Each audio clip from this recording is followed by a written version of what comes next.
Inshaalloh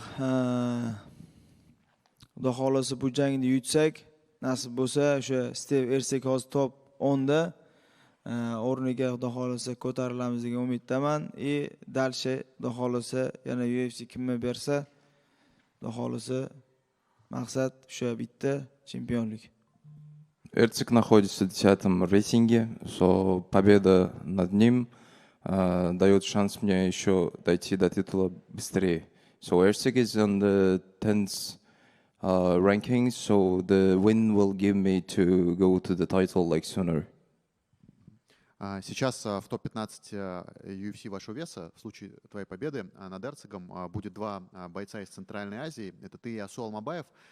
Насколько бы не хотелось с ним драться, или для тебя вот не принципиально, кто будет напротив тебя, если UFC даст бой?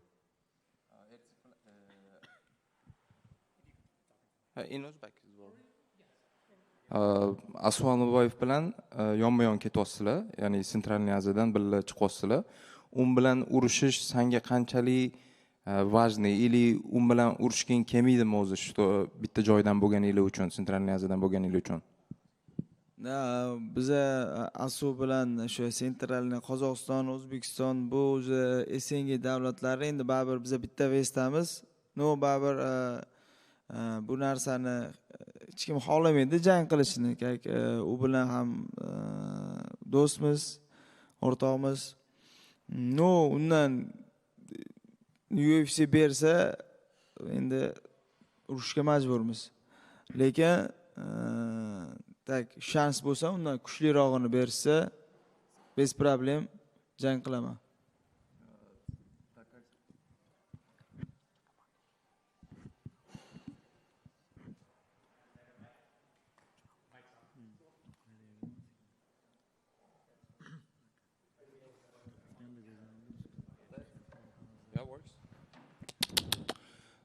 Так как мы дружеский народ, нам не хотелось бы подраться с ним.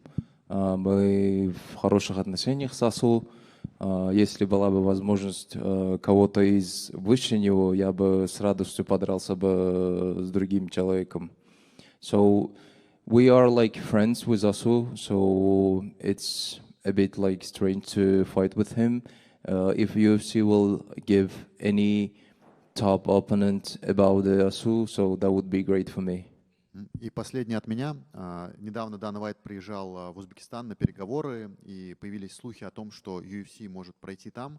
Во-первых, есть ли у тебя какие-то подробности, может быть, ты уже тоже знаешь какие-то даты, когда это случится? А во-вторых, хотел бы ты возглавить этот карт или, может быть, там в соглавном бою вечера подраться? Насколько важно было бы тебе там выступить? Birinchi savoli, Dana White O'zbekiston to'g'risida gap ochdi. UFC O'zbekistonda bo'lib o'tadi deb aytdi. Shu to'g'risida senda qanaqadir informatsiya bormi? Ikkinchi savoli, o'sha yerda urushish niyating bormi? Ya'ni glavniy bo'yda yoki saglavniy bo'yda? Bu o'sha xabarni eshitganda biz rosa ham xursand bo'ldik. O'sha O'zbekistonda UFC bo'lishini aytishganda, lekin undan tashqari yana boshqa xabarlardan xabarimiz yo'q. O'sha qaysidir datada Xudo xolasa bo'lib o'tishini aytishdi.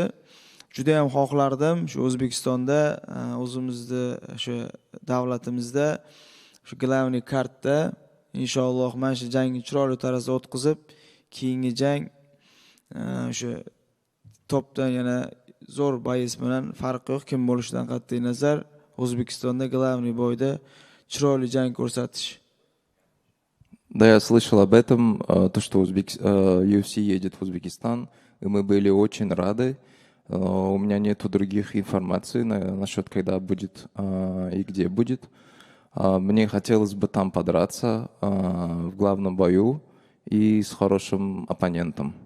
So when we heard that the UFC coming to Uzbekistan, we were too happy, but I don't have any other information when it will be. So I would be too happy to fight in my country, in main fight, with good opponent. Спасибо, удачи.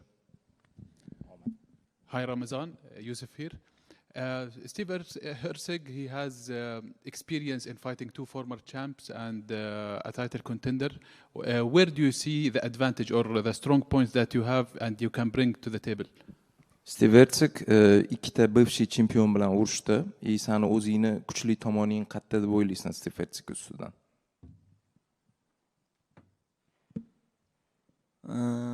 Yaxshi jangchi Stiv Ertsik, juda ham mahoratga o'sha ega jangchi. Xo'p, endi men o'zi undan unaqa raqiblarimdan o'zimni ja ustun qo'ya olmayman. No, jang vaqtida xudo xolisa menda bor narsani ko'rsatishga harakat qilaman. So he's a good fighter. So I cannot say I'm good at one thing on him. So I will show all my skills inside the cage. Do you see that the almost 1 year, 3 months away from the octagon will have some cage rust on you, or you were competing in other sports during that period? Bir yildan shu vaqt dam olding, shu vaqtda trenirovkalarni davom ettirdingmi yoki qanaqadir boshqa sport sohalarida o'zingni mashg'ul qildingmi?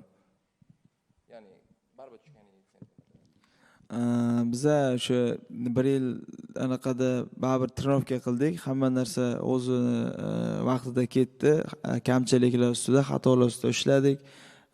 O'sha boshqa o'zimiz promotionda o'sha barba qildim. No, trenirovka qolib ketmadi. So I was competing in wrestling in a whole year, like 1 year.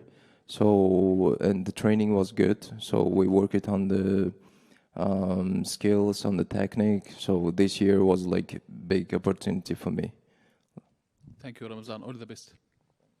Ramazan, recently Demetrius Johnson retired. Where do you see yourself eventually to be in the flyweight division when everything is said and done? Demetrius Johnson iste'foga chiqib ketdi. Demetrius Johnsondan keyin sen o'zingni qaysi pog'onada ko'ryapsan UFC'da? O'zingni весовой kategoriyangda. Inshaalloh chempionlikda xudo xolasa. Harakat o'shanga. Now I'm seeing myself only like a champion. I'm going to be a champion. And last question for me.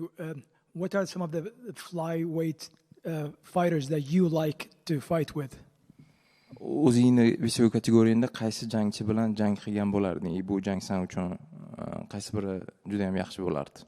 Qaysi jangchi?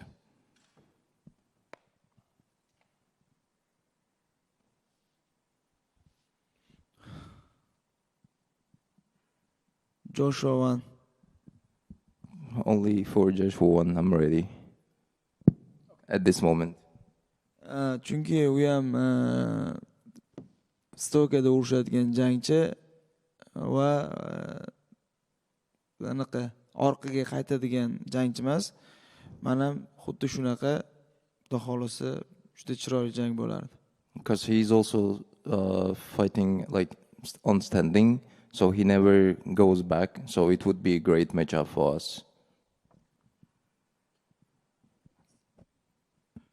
Assalomu alaykum. Ramazon raqibi Steve Ertsik chidamli sportchi hisoblanadi. Pantoja bilan ham to'liq distansiyada 5 raundli jang o'tkazgan. Bu ham chidamlilikdan dalolat berib turadi. Siz janglaringizni asosan finish qilib muddatdan oldin yakunlaysiz. Bu jangga to'liq tayyormisiz?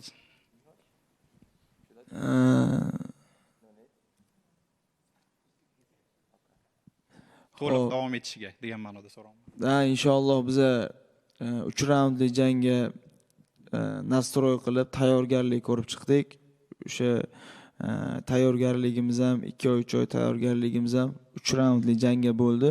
Nokaut qilaman, vaqtli tugataman degan narsa u bo'lmaydi. Shu jang vaqtida o'zi nokaut, knockdownlar o'zi chiqadi.